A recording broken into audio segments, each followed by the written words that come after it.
الحمد لله نحمده ونستعينه ونؤمن به ونتوكل عليه ونعوذ بالله من شرور أنفسنا ومن سيئات أعمالنا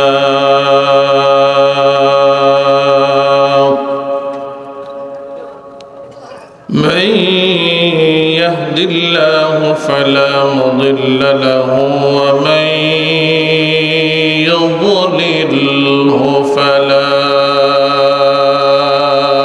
هادي له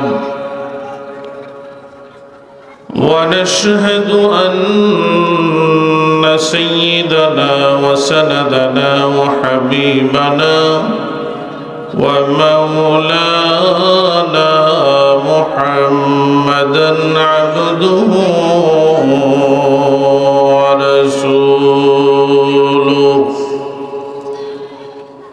أرسله بالحق بشيرا ونذيرا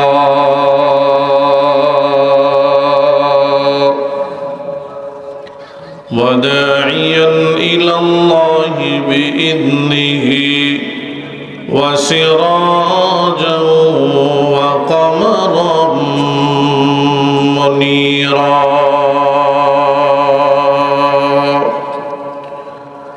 أما بعد فأعوذ بالله من الشيطان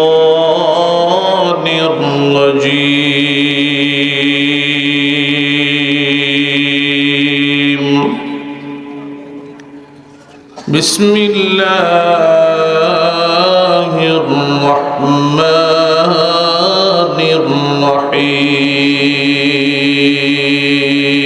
الرحيم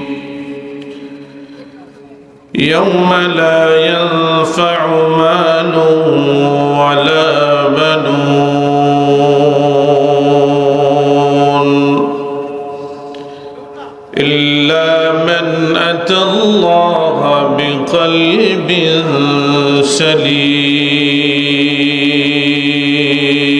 سليم وقال رسول الله صلى الله عليه وسلم إن أكرمكم عند الله أتقاكم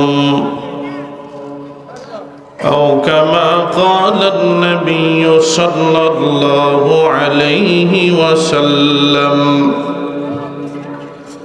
رخصن سے برقع کا ذرا پردہ اٹھا دو للہ مجھے حسن خدا داد دکھا دو للہ مجھے حسن خدا داد دکھا دو رخصر سے برقع کا ذرا پردہ اٹھا دو للہ مجھے حسن خدا داد دکھا دو اے بحر کرم صدقہ حسین ابن علی کا پیاسا ہو مجھے شربت دی دار پلا دو پیاسا ہو مجھے شربت دی دار پلا دو اے بحر کرم صدقہ حسین ابن علی کا پیاسا ہو مجھے شربت دیدار پلا دو میں دور ہو مجبور ہو اے سید عالم دیدار دکھاتے نہیں آواز سنا دو दीदार दिखाते नहीं आवाज सुना दो। मैं दूर हूँ मजबूर हूँ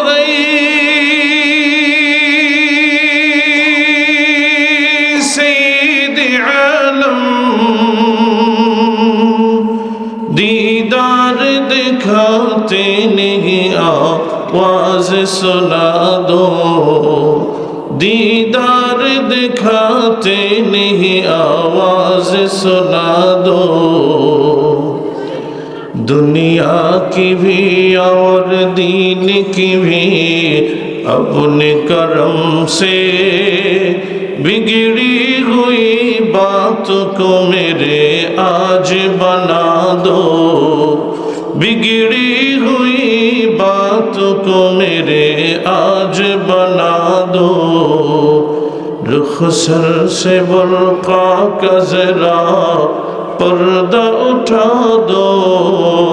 लिल्लाही मुझे हुस्न खुदा दाद दिखा दो। लिल्लाही मुझे हुस्न खुदा दाद दिखा दो।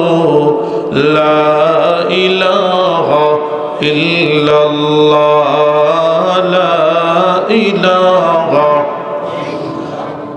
জোরে আওয়াজ দিয়ে মোহাম্মতের সাথে সকলেই পড়ি। লা ইলাহা ইল্লাল্লাহ, লা ইলাহা, লা ইলাহা ইল্লাল্লাহ, লা ইলাহা।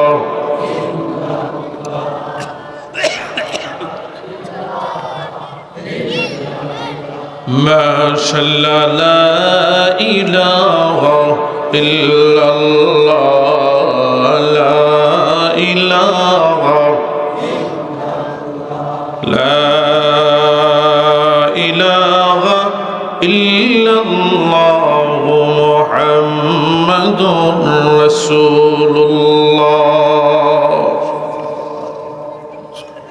অধ্যক্ষের আয়োজিত মহতী মাজলিসের অত্যন্ত শ্রদ্ধাভাজন সভাপতি, শেরপুর জামালপুর তথা বৃহত্তর ময়মনসিংহের সিংহপুরুষ হযরতুল আল্লাহ হযরত মাওলানা আবুল কাসেম দামাত বারাকাতুহুল আলিয়া, দিগার মুআজ্জাজ মুকাররম উলামায়ে কেরাম, পিতৃতুল্য মুরব্বিয়ানে ইজাম, যুবক ভাইরা, পর্দার আড়ালে বসে থেকে দ্বীনি আলোচনা শ্রবণরত আমার মা ও বোনেরা, সর্বপ্রথম ওই মহান মালিকের দরবারে কালিমাত শুকর আদায় করছি যে মহান মালিক, আপনি আমাকে শারীরিকভাবে সুস্থ রেখে, মানসিকভাবে সুস্থ রেখে, দুনিয়ার বিভিন্ন ধরনের ঝামেলা থেকে মুক্ত করে ধরনের জালিসুর রহমানে আসার বসার, কিছু কথা বলা এবং শোনার তৌফিক দান করেছেন। সেজন্য মহান মালিকের দরবারে কালিমাত শুকর আদায় করি।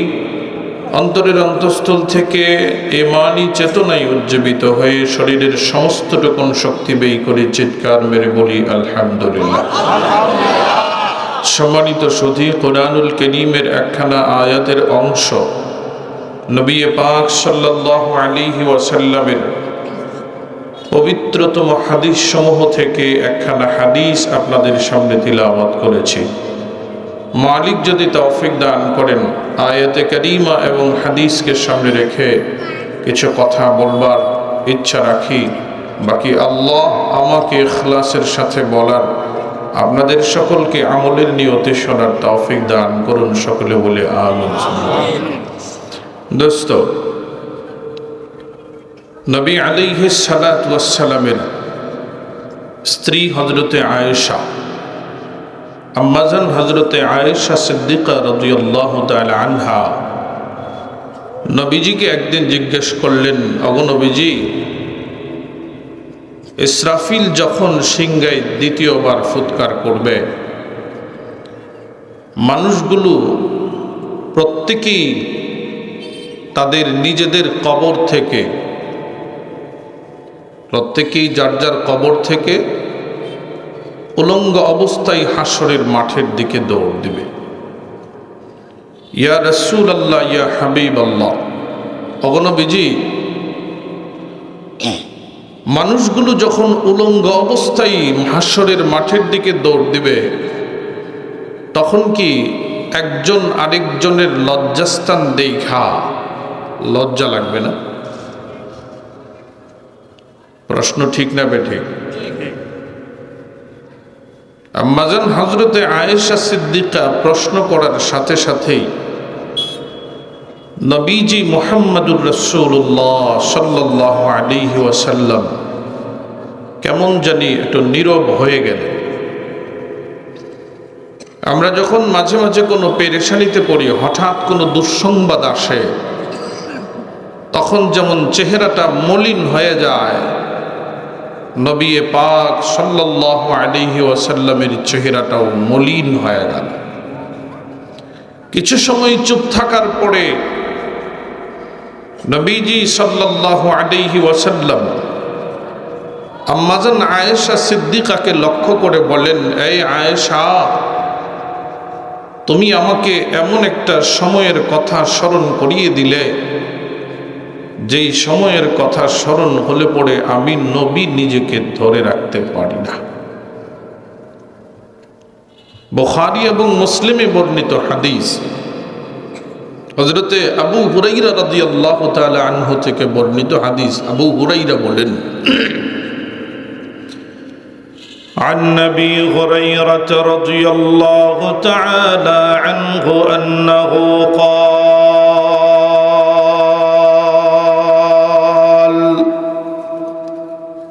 قال رسول الله صلى الله عليه وسلم سبعة يظلهم الله في ظله يوم لا ظل إلا ظله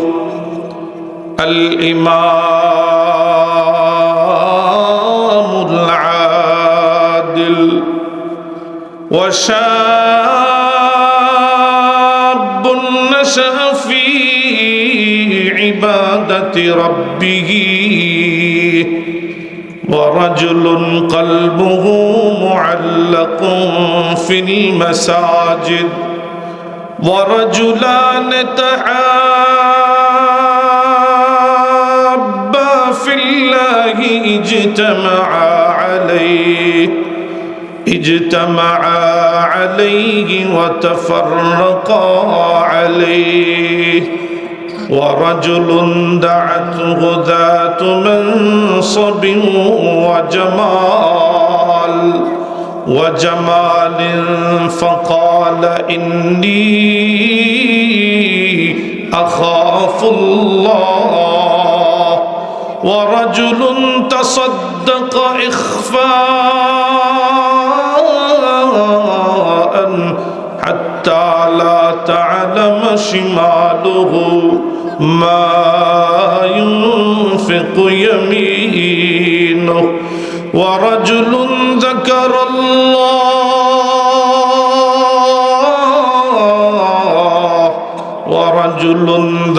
الله خاليا ففاضت عيناه। হযরতে আবু হুরায়রা রাদিয়াল্লাহু তাআলা আনহু থেকে বর্ণিত হাদিস। আবু হুরায়রা ফরমান, এই দুনিয়ার মানুষেরা শোনো রে, কাল কিয়ামতের ময়দানে হাশরের মাঠে আল্লাহ রাব্বুল আলামিন বান্দা বান্দীদেরকে একটা রিমান্ডের মতো পরিস্থিতিতে আল্লাহ ফেলে দিবেন। আল্লাহ রাব্বুল আলামিন দুনিয়ার যে সূর্যটা আমরা দেখতেছি রে বাবা, রব্বুল আলামিন সেদিন হাশরের মাঠে আল্লাহ রব্বুল আলামিন এই সূর্যটাকে পাওয়ার বাড়ায় দেবেন। সূর্যের পাওয়ার আরো বেড়ে যাবে। কিভাবে বাড়বে? বলে দুনিয়াতে সায়েন্টিস্টরা আবিষ্কার করেছে, বিজ্ঞানীরা আবিষ্কার করেছে, সূর্য সরাসরি মানুষদেরকে আলো দেয় না। বলে কেমনে আলো দেয়? বলে পৃথিবীটাকে আল্লাহ রাব্বুল আলামিন সূর্যের অতি বেগুনি রশ্মি থেকে মানুষদেরকে, জীবজন্তু গাছপালাকে আল্লাহ বাঁচানোর জন্য পৃথিবী নামক গ্রহটাকে আল্লাহ রাব্বুল আলামিন কয়েকটা মণ্ডল দ্বারা আবৃত করে রেখেছে। এর মধ্যে একটা হলো ওজন মণ্ডল। এই ওজন মণ্ডলের কাজ হলো সূর্য ছেকে ছেকে, সূর্যের তাপ ছেকে ছেকে আমাদের পর্যন্ত আসে, যেন সূর্যের তাপ দিয়া আমাদের কোনো ক্ষতি না হয়। কিন্তু সেদিন হাসরের মাঠ আবার পৃথিবী থেকে সূর্য কোটি কোটি মাইল দূরে, সেদিন আল্লাহ রাব্বুল আলামিন সূর্যটাকে এত দূরে স্থাপন করবে না। হাসরের মাঠে আল্লাহ রাব্বুল আলামিন সূর্যটাকে বান্দার কেবলমাত্র অর্ধঘাত দূরে সূর্য থাকবে। কঠিন অবস্থা তৈরি হয়ে যাবে। হযরত আবু হুরায়রা রাদিয়াল্লাহু তাআলা আনহু বর্ণনা করেন, ও দুনিয়ার মানুষেরা, সূর্যের তাপের কারণে মানুষগুলো এদিক সেদিক দিক বিদিক হইয়া ছোটাছুটি করতে আরম্ভ করবে। পরিস্থিতিটা বড় ভয়াবহ হয়ে দাঁড়াবে। আল্লাহ রাব্বুল আলামিন এই ভয়াবহ পরিস্থিতি থেকে মানুষদেরকে রক্ষা করার জন্য কিছু ভিআইপি বান্দা বান্দীদের জন্য আল্লাহ রাব্বুল আলামিন সেদিন কাল কিয়ামতের ময়দানে হাসরের মাঠে একটা ছায়ার ব্যবস্থা করবেন। আরো আস্তে কোন সুবহানাল্লাহ। এই ছায়ার ভেতরে হযরত আবু হুরায়রা বলেন 7 শ্রেণীর মানুষ এই ছায়াটার নিচে থাকবে। শীতাতপ নিয়ন্ত্রিত একটা পরিবেশ থাকবে, না শীত না গরম। আর এরা বাকি অন্য সকল হাসরবাসীদের অবস্থা এখান থেকে বসে বসে দেখতে থাকবে। কঠিন পরিস্থিতি সেদিন দাঁড়াবে। আম্মাজান হযরতে আয়েশা সিদ্দিকা রাদিয়াল্লাহু তাআলা আনহা ডাক দিয়ে বলে, নবীজি, হাসরের মাঠে মানুষগুলো উলঙ্গ অবস্থায় থাকবে। একজন কি আরেকজনের লজ্জাস্থানের দিকে তাকায়া লজ্জা লাগবে না গো নবীজি? নবীজি ডাক দিয়ে বললেন, এরে আয়েশা, সেদিন কাল কিয়ামতের ময়দানে মানুষের এমন একটা অবস্থা তৈরি হবে রে, মানুষ এমন একটা মানসিক চাপ, শারীরিক চাপের ভেতরে থাকবে। মানুষ এতটাই ব্যতিব্যস্ত হয়ে পড়বে রে, পাগলের মতো এদিক থেকে ওইদিকে ছোটাছুটি করতে থাকবে। আয়েশা রে, মানুষ একজন আরেকজনের লজ্জাস্থানের দিকে তাকাবে তো দূরের কথা, নিজের লজ্জাস্থান নিজের সাথে আছে কিনা সেই খবর পর্যন্ত থাকবে না। হাসরের মাঠের বর্ণনা বড় কঠিন অবস্থা। সেই কঠিন হাসরের মাঠে আল্লাহ রাব্বুল আলামিন দুনিয়ার বান্দা বান্দীদেরকে ডেকে ডেকে বলে, ও বান্দা, ও বান্দি, বান্দা বান্দি যখন দুনিয়াতে কোনো সমস্যার সম্মুখীন হয়, বান্দা বান্দি যখন দুনিয়াতে কোনো বিপদের সম্মুখীন হয়, তখন বান্দা বান্দি সর্বপ্রথম কার কাছে যায়? বান্দা বান্দি সন্তানাদির কাছে যায়, এলাকার লোকজনের কাছে যায়, ভাই ভাইয়ের ধারস্থ হয়, বাবা ছেলের ধারস্থ হয়, সন্তান বাবার ধারস্থ হয়, চাচা ভাতিজার কাছে যায়, ভাতিজা চাচার কাছে যায়। সবচেয়ে বেশি বিপদে কাজে লাগে সন্তানেরা। এরপরে দ্বিতীয় পর্যায়ে সন্তানের পরে হলো টাকা পয়সা সম্পদ। দুনিয়ার বান্দা বান্দীদেরকে বুঝাই দিতে চায়, দুনিয়ার বান্দা বান্দিরা রে, হাসরের মাঠে যেই বিভীষিকাময় অবস্থার তৈরি হবে, যেই বিপদ সামনে তোমাদের জন্য আসবে, তোমরা যদি আবার চিন্তা করো, দুনিয়ার বিপদ থেকে যদি আমি আমার সন্তানের মাধ্যমে, আমি আমার সম্পদের মাধ্যমে আমি উত্তরণ পাই, দুনিয়ার বিপদ থেকে আমি মুক্তি পাই, ঠিক তেমনি ভাবে হাসরের মাঠের বিপদ থেকেও আমি আমার সন্তান, আমি আমার সম্পদের মাধ্যমে মুক্তি পেয়ে নেব।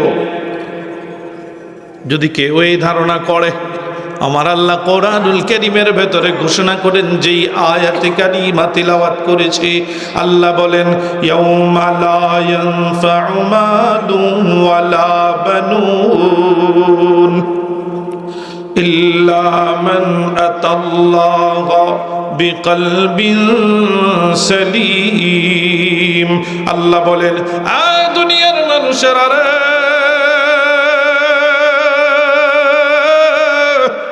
হাসরের মাঠে তোমার সন্তান তোমার কোনো কাজে আসবে না, তোমার সম্পদও তোমার কোনো কাজে আসবে না, তবে একটা বস্তু তোমার বড় কাজে আসবে, একটা জিনিস তোমার বড় কাজে আসবে। হযরতে আবু হুরায়রার বর্ণিত হাদিস, আবু হুরায়রা বলেন, যেই আল্লাহ রাব্বুল আলামিন যেই সমস্ত বান্দাবান্দীদেরকে ওই প্যান্ডেলের নিচে জায়গা দেবেন, হাসরের মাঠের এই উত্তপ্ত অবস্থা থেকে, হাসরের মাঠের সূর্যের তাপ থেকে, এই রিমান্ডের অবস্থা থেকে যেই সমস্ত বান্দাবান্দীদেরকে আল্লাহ রাব্বুল আলামিন ওই হাসরের মাঠের ভিআইপি প্যান্ডেলের নিচে জায়গা দেবেন, আল্লাহর আরশের ছায়ার নিচে যাদেরকে জায়গা দেবে রে, ওই সমস্ত বান্দাবান্দীরা হলো, ওই সমস্ত বান্দাবান্দী হলো তারা যাদের কাছে এই বস্তুটা আছে। এই বস্তুটা কোনটা? এই বস্তুটা কোনটা? আল্লাহ বলেন ইয়াউমা লা ইয়ানফাউ মালুন ওয়ালা বানুন ইল্লা মান আতাল্লাহা বিকলবিন সালিম। আল্লাহ বলেন, দুনিয়ার মানুষেরা রে, সেদিন কাল কিয়ামতের ময়দানে যদিও তোমার সন্তান কাজে আসবে না, যদিও তোমার কোনো ধরনের কোনো সম্পদ কাজে আসবে না, তবে একটা বস্তু কাজে আসবে, আর সেটার নাম হলো কলবে সালিম। কলবে সালিম, কলবে সালিম কাকে বলা হয়?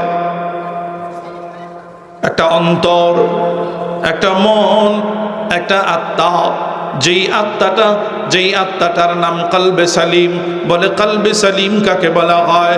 সাধারণত কলবে সালিম বলা হয় যেই আত্মার ভেতরে সব সময় সর্বদা আল্লাহ রাব্বুল আলামিনের চিন্তা থাকে, আখিরাতের চিন্তা থাকে, আখিরাতের ভাবনা থাকে, আখিরাতের বাড়ি নিয়ে সব সময় চিন্তা করে, সব সময় আখিরাতকে নিয়ে চিন্তা করে, ভাবনা করে।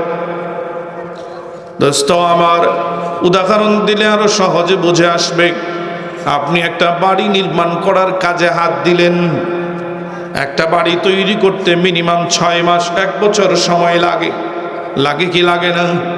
আপনি বাড়ির কাজ করার জন্য হাত দিয়েছেন, যতক্ষণ পর্যন্ত বাড়ির কাজ শেষ না হবে ততক্ষণ আপনি যেখানেই যাবেন, শ্বশুর বাড়িতে বেড়াইতে যাবেন, বিয়ের বাড়িতে বেড়াইতে যাবেন, বাজারে যাবেন, হাটে যাবেন, একজন মানুষ মারা গেছে তার জানাজায় যাবেন, জানাজায় গেলে পরেও আপনার বাড়ির কথা মাথায় সব সময় থাকে।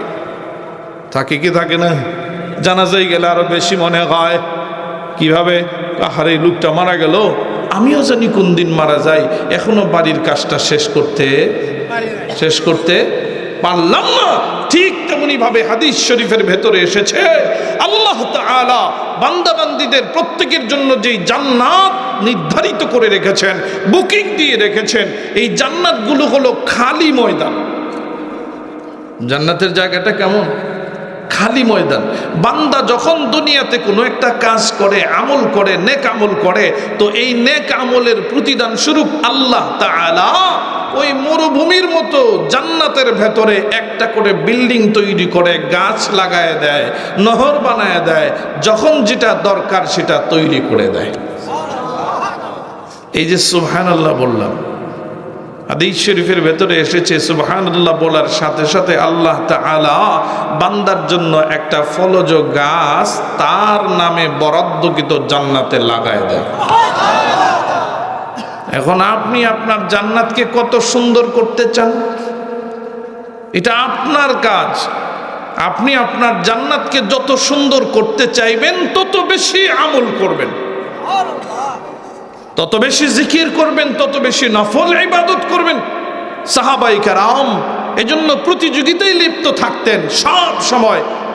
চিন্তা করতেন, আহারে আমার জান্নাতটা যদি উমুকের থেকে আবার একটু নিয়ম হয়ে যায়, একটু দুর্বল হয়, বিল্ডিংটা একটু যদি নরমাল হয়, তাহলে হবে না, আমি তার থেকে আগায় থাকতে চাই।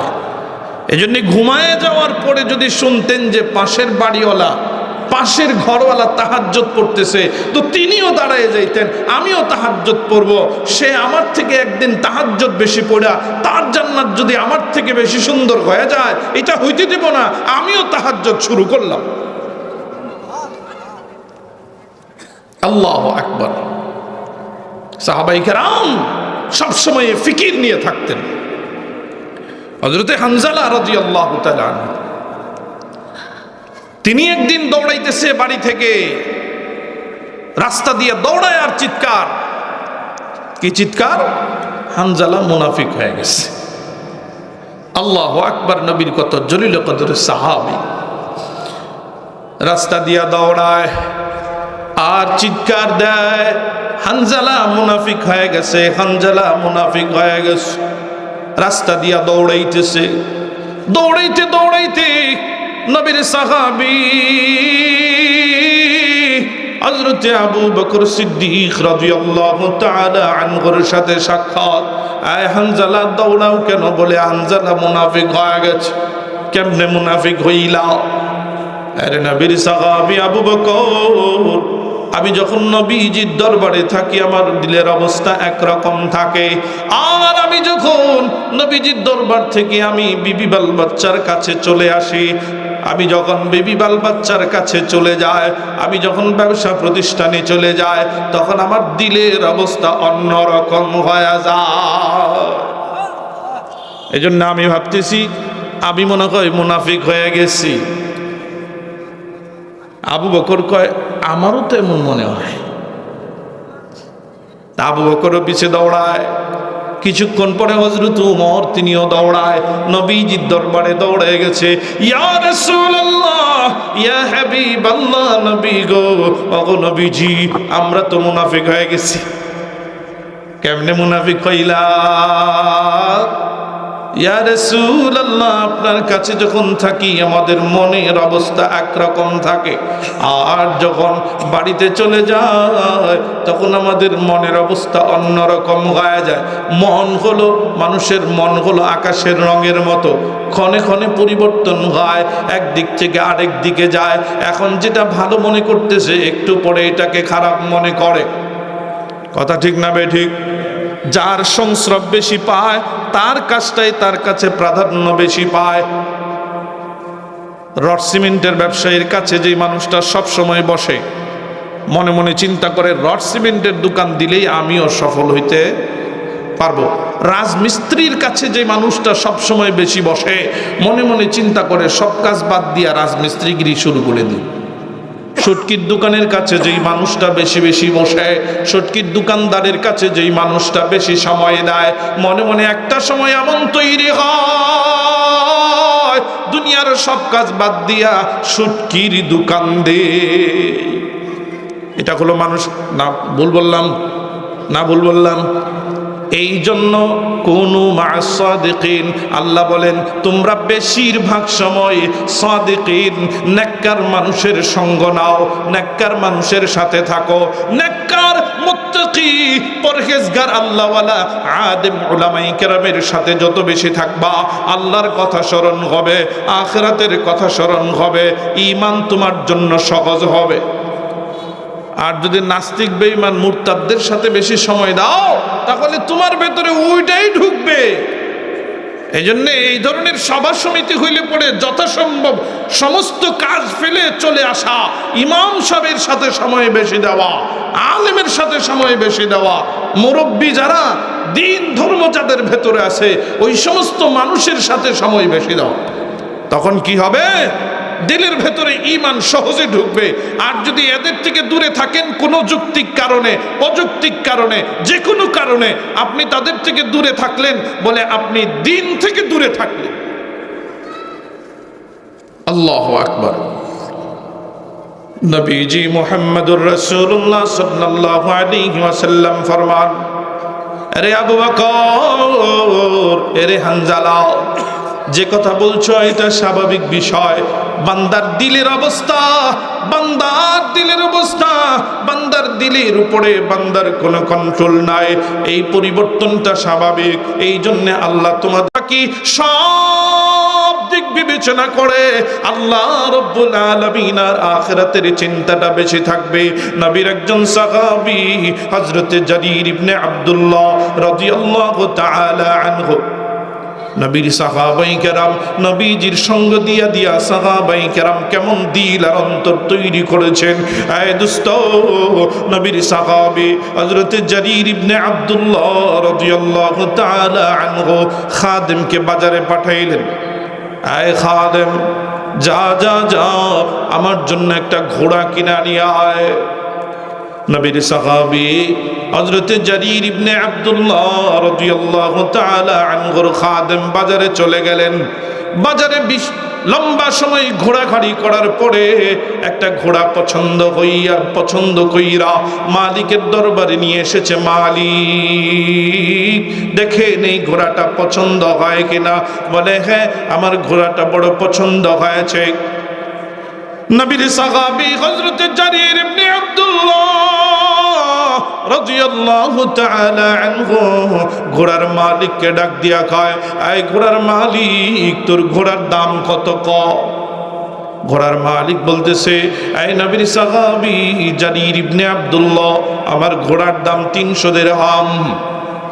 কত দিরহাম? 300 দিরহাম। বলে 300 দিরহাম? বলে হ্যাঁ, আমি তোমার ঘোড়ার দাম দেব 400 দিরহাম। কি ব্যাপার? আপনার কাছে আমি চাইলাম 300, আপনি 400 কেন দেবেন? নবীর সাহাবী হযরত জারীর ইবনে আব্দুল্লাহ রাদিয়াল্লাহু তাআলা আনহু ডাক দিয়া কয়, ঘোড়ার মালিক, আমি তোমার ঘোড়ার দাম 300 দেব না, 400 দেব না, আমি তোমার ঘোড়ার দাম দেব 500। ঘোড়ার মালিক আর আশ্চর্য হয়ে গেছে। কি ব্যাপার, আপনি 200 টাকা কেন বেশি দেবেন? 200 দিরহাম বেশি দিবেন কেন? এবার ঘোড়ার মালিককে নবীর সাহাবী হযরত জারীর ইবনে আব্দুল্লাহ ডাক দিয়া কয়, এই ঘোড়ার মালিক, আশ্চর্য হবি না, আমি নবীর সাহাবী তোর ঘোড়ার দাম 400 দেব না, 500 দেব না, আমি তোর ঘোড়ার দাম দেব 600 দিরহাম। ঘোড়ার মালিক কয়, আপনি কি পাগল হয়ে গেলেন নাকি? খাদেমকে লক্ষ্য করে বলে, খাদেম, তোমার মালিক কি পাগল হয়ে গেল নাকি রে? দাম চাই 300, দিতে চায় 600। এবার ঘোড়ার মালিককে নবীর সাহাবী হযরত জারীর ইবনে আব্দুল্লাহ ডাক দিয়া কয়, আয় ঘোড়ার মালিক, আমি তোমার ঘোড়ার দাম 600 দেব না, দেব 700। অবস্থিত লোকেরা আশ্চর্যান্বিত হইয়া জারীর ইবনে আব্দুল্লাহকে ডাক দিয়ে বলে, জারীর, কি ব্যাপার, কি ব্যাপার? ঘোড়ার মালিক চায় 300, তুমি 700 কেন দিবা? এবার জারীর ইবনে আব্দুল্লাহ উপস্থিত লোকদেরকে আরো আশ্চর্যান্বিত করাইয়া ডাক দিয়ে বলে, উপস্থিত লোকেরা শোনো রে, আমি নবীর সাহাবী হযরত জারীর ইবনে আব্দুল্লাহ, আমি জারীর ইবনে আব্দুল্লাহ এই ঘোড়ার দাম 700 দেব না, আমি এই ঘোড়ার দাম দেব 800 দিরহাম। এই নবীর সাহাবী, কি ব্যাপার, কি ব্যাপার? তুমি ঘোড়ার দাম 300 টাকার ঘোড়া, কেন তুমি 800 টাকাই দিবা? এবার নবীর সাহাবী জারীর ইবনে আব্দুল্লাহ রাদিয়াল্লাহু তাআলা আনহু ডাক দিয়ে কয়, দুনিয়ার মানুষের, আরে তোমাদের মধ্যে কি এমন কেউ আছে রে ঘোড়ার দাম সম্পর্কে ভালো জানো, ঘোড়ার দর দাম সম্পর্কে ভালো জানা আছে? এইরকম কি কেউ আছো নাকি? 2-3 জন হাত উঠায় বলল, অবশ্যই অবশ্যই আমি জানি ঘোড়ার দাম কেমন হয়, আমি জানি। বলে, তাকায় দেখো রে, এই যে মালিকের ঘোড়া, এই যে ব্যবসায়ী আমার কাছে ঘোড়া নিয়ে এসেছে, এই যে ঘোড়ার মালিক, যেই ঘোড়াটা আমার কাছে নিয়ে এসেছে, এই ঘোড়ার দরদাম যেটা চলতেছে, বলো তো দেখি ঘোড়ার প্রকৃত দাম কত হইতে পারে? লোকেরা ভালো করে দেখলেন, দেখার পরে জারির ইবনে আব্দুল্লাহকে ডাক দিয়ে বলে, আয় জারির, আমরা জানি, ভালো করে খেয়াল করে দেখলাম ঘোড়ার দাম 800ই হয়। ঘোড়ার দাম দেখতে যেমন ঘোড়াটা দেখা যাইতেছে, বাজার মূল্য 800 টাকাই হয়। নবীর সাহাবী হযরত জারীর ইবনে আব্দুল্লাহ রাদিয়াল্লাহু তাআলা আনহু ডাক দিয়া কয়, আয় দুনিয়ার মানুষেরা রে, আমি নবীর সাহাবী জারীর ইবনে আব্দুল্লাহ নতুন ঘোড়া কিনতেছি তা না, আমি জারীর ইবনে আব্দুল্লাহ বহু ঘোড়া নিজের জন্য কিনেছি, মানুষের জন্য কিনে দিয়েছি। আর দুনিয়ার মানুষেরা রে, আমি ঘোড়া দেখার পরে আন্দাজ করেছি ঘোড়ার দাম 800 টাকাই হবে। মালিক হইতো কোনো কারণে, কোনো বিশেষ কারণে মালিক হইতো কম দামে ঘোড়া বিক্রি করার জন্য রাজি হয়ে গেছে, কিন্তু আমি নবীর সাহাবী, আমি মালিকের সাথে ধোঁকাবাজি করতে পারি না, আমি ন্যায্য মূল্য দিয়া তার কাছ থেকে ঘোড়া কিনতে চাই। নবীর সাহাবী হযরত জারীর ইবনে আব্দুল্লাহ এই ঘটনা ইতিহাসে এখনো সোনালী অক্ষরে লিপিবদ্ধ।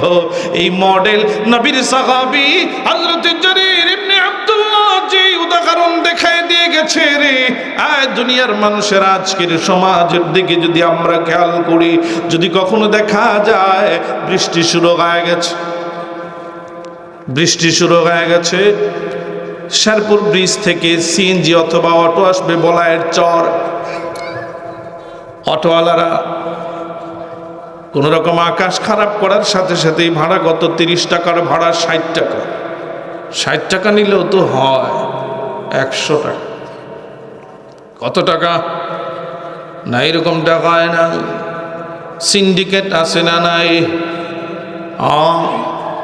ব্যবসায়ীরা খেয়াল করে আজকে মাছ কি পরিমাণ বাজারে আসছে, মাছ যদি কম আইসা থাকে, ক্রেতা যদি বেশি থাকে, দাম বাড়ায় দে। কথা ঠিক না বে ঠিক? কথা ঠিক না বে ঠিক? ঢাকা শহরে কুরবানির ঈদের আগে গরু দরকার 5000, ব্যবসায়ীরা সব সিন্ডিকেট কইরা প্রথম দিন বাজারে উঠায় 100 গরু, ক্রেতা হলো 5000। গরু নাই, ক্রাইসিস, কিনো 10 টাকার গরু 20 টাকা, পরের দিন আবার উঠায় 100, পরের দিন আবার উঠায় 200। আপনি ইচ্ছে করে গরু নিয়ে ডাইরেক্ট বাজারে বিক্রি করার মতো ক্ষমতা আপনার নয়, বাজার সিন্ডিকেটকারীরা আছে, সব কিছু আছে। এই সব সিন্ডিকেট ভেঙে মানুষের ন্যায্য মূল্য পাওয়া বড় কঠিন। আল্লাহ বলেন, আর দুনিয়ার মানুষেরা তোমার অন্তরটাকে তুমি তোমার অন্তরটাকে তুমি পরিশুদ্ধ করো, তোমার অন্তরটাকে তুমি সাহাবায়ে কেরামের অন্তরের মতো বানাও। সাহাবায়ে কেরাম যেমন অন্তর গড়েছেন, এই দুনিয়ার মানুষেরা শুধু কি সাহাবায়ে কেরাম, আস্তে আস্তে ধীরে ধীরে যদি আমরা আসতে থাকি, অদ্যাবধি পর্যন্ত দুনিয়াতে এমন আল্লাহর বান্দা আছে রে, যারা দুনিয়াতে কোনো লোভ করে না, কোনো লালসা করে না। নবীর নাতি হযরতে হাসান রাদিয়াল্লাহু তাআলা আনহু মদিনার বাগানের ভেতর দিয়া ঘুরতেছে, খেজুরের বাগানের ভেতর দিয়া ঘুরতে ঘুরতে দেখে রে একটা বিশাল খেজুরের বাগান। এই বিশাল খেজুরের বাগানের ভেতরে কালো হাবশী এক গোলাম রুটি খাইতেছে। রুটি খাওয়ার সময় দেখা যায় দূর থেকে একটা কুকুর হাঁপাইতে হাঁপাইতে এই গোলামের কাছে ঈশা দাঁড়াইলো, মনে হয় পেটে বড় খিদা। নবীর নাতি হযরতে হাসান রাদিয়াল্লাহু তাআলা আনহু দূর থেকে তাকায় দেখে রে এই গোলাম বাগানের রক্ষণাবেক্ষণকারী গোলাম, এই গোলাম এই কুকুরটাকে রুটি দিতেছে। কতটুক রুটি দিলেন? নবীর নাতি হযরতে হাসান রাদিয়াল্লাহু তাআলা আনহু তাকায় দেখে রে এই আল্লাহর বান্দা হাবশী গোলাম নিজে যে কয়টা রুটি খেয়েছেন, কুকুরটাকেও ঠিক সমান পরিমাণ রুটি দিলেন। হযরতে হাসান বিষয়টা দেখার পরে গোলামের কাছে দৌড়ায় গেলেন, গোলাম, ইচ্ছে করলে তো তুমি একটু রুটি ছিঁড়ে দিয়া কুকুরটাকে তাড়ায় দিতে পারতা, কিন্তু তুমি যে কয়টা রুটি খাইলা ঠিক সমপরিমাণ রুটি কুকুরকে খাওয়াইলা, ব্যাপার কি? এবার গোলাম উত্তর দেয়, শোনেন, আমরা গোলাম আশরাফুল মাখলুকাত, আল্লাহ আমাদেরকে সৃষ্টির সেরা জীব হিসাবে বানিয়েছে, কারণ আমাদেরকে আল্লাহ মেধা দিয়েছে, বুদ্ধি দিয়েছে, স্বয়ংক্রিয় বুদ্ধি আল্লাহ আমাদেরকে দান করেছেন। এই বুদ্ধির মাধ্যমে আমরা যদি ভালো কাজ করতে পারি তখনই আমরা আশরাফুল মাখলুকাত থাকব। আর এই বুদ্ধি বিবেক খাটায় যদি ভালো কাজ না কইরা মন্দ কাজ করে ফেলে, তাহলে এই কুকুর থেকেও আমরা নিকৃষ্ট হয়ে যাব। নবীর নাতি রে, শোনো, কুকুরের অবস্থা দেখে আমার মনে হয়েছে কুকুরটা বড় ক্ষিধার্ত, এই জন্যে আমি ভেবেছি আমি যে কয়টা রুটি খাবো রে, কুকুরটাকেও সেই পরিমাণ রুটি খাওয়াবো। নবীর নাতি হযরতে হাসান রাদিয়াল্লাহু তাআলা আনহু তিনি ভাবলেন, লোকটা বড় ভালো মানুষ, গোলামটা বড় ভালো মানুষ, মায়া লেগে গেছে। নবীর নাতি হযরতে হাসান রাদিয়াল্লাহু তাআলা আনহু জিজ্ঞেস করলেন, এই গোলাম, এই বাগানের মালিক কে?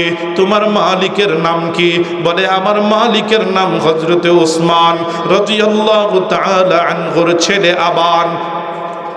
নবীর নাতি হযরতে হাসান রাদিয়াল্লাহু তাআলা আনহু তিনি দৌড় দিলেন, আবান রাদিয়াল্লাহু আবানের কাছে চলে গেলেন। এই উসমানের ছেলে আবান, এই বাগানের মালিক কি আপনি? বলে, হ্যাঁ, আমি আপনার বাগানটা কিনে নিতে চাই। বলে, আমার বিক্রি করার কোনো প্রয়োজন ছিল না, তবে আপনি নবীর নাতি হিসাবে যেহেতু আবেদন করেছেন, আমি আপনার কাছে বিক্রি করতে চাই। দাম কত? বলে, এত টাকা দাম। নবীর নাতি হযরতে হাসান রাদিয়াল্লাহু তাআলা আনহু ন্যায্য মূল্য দিয়া বাগানটা ক্রয় করলেন। এবার আবানকে ডাক দিয়ে বলে, আবান রে, আমি তোমার গোলামটাও কিনে নিতে চাই। হ্যাঁ, আমি গোলামটাও বিক্রি করতে রাজি আছি। গোলামটাও বিক্রি করা হয়ে গেল। নবীর নাতি হযরতে হাসান রাদিয়াল্লাহু তাআলা আনহু গোলাম ক্রয় করার পরে, গোলাম এবং বাগান দুইটা ক্রয় করার পরে তিনি চলে গেলেন ওই গোলামের দরবারে। গোলামকে ডাক দিয়ে বলে, এই গোলাম, এই বাগানটা আমি কিনে নিয়েছি, এই যে দেখো দলিল নামা আমি কিনেছি, এই বাগানের মালিক আজকে থেকে আমি। বলে, মানলাম, তবে আজকে থেকে আমি না, এই বাগানের মালিক তোমাকে বানায়া দিলাম। নবীর নাতির জন্য দোয়া করলেন, ঠিক আছে, দোয়া করলাম আপনার জন্য। এবার নবীর নাতি কয়, তোমাকেও আমি কিনে নিয়েছি, এখন তোমাকেও আমি আজাদ করে দিলাম। সুবহানাল্লাহ, কর, তোমারও আমি আজাদ করে দিলাম। তাই নাকি? বলে, হ্যাঁ, আচ্ছা ঠিক আছে, আমি যেহেতু আজাদ হয়ে গেছি, যাক, আল্লাহর শুকরিয়া, আপনাকে আল্লাহ প্রতিদান দান করো। আমাকে আপনি সুযোগ করে দিয়েছেন, আমি যখন ইচ্ছা তখন হজ করতে পারবো, যখন ইচ্ছা তখন আল্লাহর রাস্তায় জিহাদ করতে পারবো, যখন ইচ্ছা তখন আল্লাহর ইবাদত করতে পারবো, আমার আর কোনো বাধা থাকবে না। কিন্তু বাধা তো একটা জিনিস আছে। বলে, কি? বলে, এই যে বাগানটা আপনি আমারে দান করে দিচ্ছেন না, এই বাগানটা তো দেখাশোনা করার জন্য এখানে আমার থাকতে হবে। সুতরাং এটা যেহেতু বাধা হয়ে আছে, আপনি যদি মনে কিছু না করেন, এই বাগানটা আমি সাধারণ অসহায় দরিদ্র মানুষের জন্য দান করে দিলাম। দান করে দিলাম, বাগান দান করে দিলেন। দোস্ত, নবীর সাহাবায়ে কেরাম এইরকম দিল আর অন্তরের অবস্থা ছিল তাদের এইরকম। নবী বলেন, ইন্না আকরামাকুম ইনদাল্লাহি আতকাকুম। নবী বলেন, তোমাদের মধ্যে আল্লাহর কাছে সবচাইতে প্রিয়, সবচাইতে মহব্বতের ব্যক্তি হলো যার অন্তর যত পবিত্র। ক্বালা রাসূলুল্লাহি সাল্লাল্লাহু আলাইহি ওয়াসাল্লাম, ইন্নাল্লাহ لا ينظر إلى صوركم ولا ইলা আজসামিকুম ওয়ালাকিন ইয়ানজুরু ইলা কুলুবিকুম। আল্লাহ ডাক দিয়ে বলেন, এই দুনিয়ার মানুষেরা রে, আমি আল্লাহ তোমাদের বাহ্যিক পোশাকের দিকে আমি আল্লাহ তাকাই না, বেশভূষার দিকে আমি আল্লাহ তাকাই না। তুমি চিকন না মোটা আমি আল্লাহ সেটাও দেখি না। তুমি লম্বা না খাটো, তুমি কালো না ধলা, সাদা না সুন্দর, আমি আল্লাহ সেদিকেও তাকাই না। ওয়ালাকিন ইয়ানজুরু ইলা কুলুবিকুম। আল্লাহ ডাক দিয়া কয়, হাদিসে কুদসিতে আল্লাহ বলে, আমি আল্লাহ বান্দা বান্দির অন্তরের দিকে তাকাই। আল্লাহ সব সময় অন্তরের দিকে তাকায়। এই জন্য দোস্ত, ইসলাম সর্বপ্রথম মানুষের কাজ করে অন্তরের মধ্যে। যার অন্তর যত পবিত্র আল্লাহর কাছে সেই মানুষের দাম তত বেশি রে। আর যার অন্তর যত পবিত্র সেই মানুষটা তত অন্যায় থেকে বিরত। একটা ছোট্ট বাচ্চা, মাদ্রাসায় পড়ুয়া একটা বাচ্চা দেখবেন, তাকে চুল কাটতে গেলে চুল যখন ডিজাইন করে কাটে, আর চুল কিছু কিছু ছেলে আছে, সবাই না, মাদ্রাসাতেও কিছু ছেলে এরকম আছে, হুজুর যখন বলে চুল কেটে আসো, দেখা যায় সামনে চুলটা বড় রাখে, পিছনের চুলটা খাটো রাখে। কেমনে কেমনে কেমনে রাখছে, বলে এখনো পর্যন্ত তার দিল পরিষ্কার হয় নাই, এখনো পর্যন্ত তার দিল থেকে এই কথা আসে নাই যে আমার চুলগুলো পরিপূর্ণ ভালো রাখতে হবে, সব দিকে সমান রাখতে হবে। আয় দুনিয়ার মানুষেরা রে, নবী আলাইহিস সালাতু ওয়াস সালাম ডাক দিয়ে বলে, আয় দুনিয়ার মানুষেরা, নবী বলেন, আলা ইন্না ফিল জাসাদি লামুদগা ইদা সালুহাত সালুহাল জাসাদু কুল্লুহু ওয়া ইদা ফাসাদাত ফাসাদাতিল জাসাদু কুল্লু আলা ওয়া হিয়াল কলব।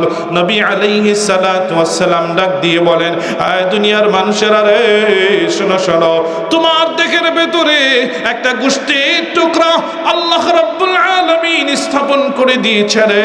এই গোশতের টুকরাটা যদি পবিত্র হয়, এই গোশতের টুকরাটা যদি ভালো থাকে, তাহলে তার শরীরের সমস্ত অঙ্গ প্রত্যঙ্গগুলো ভালো।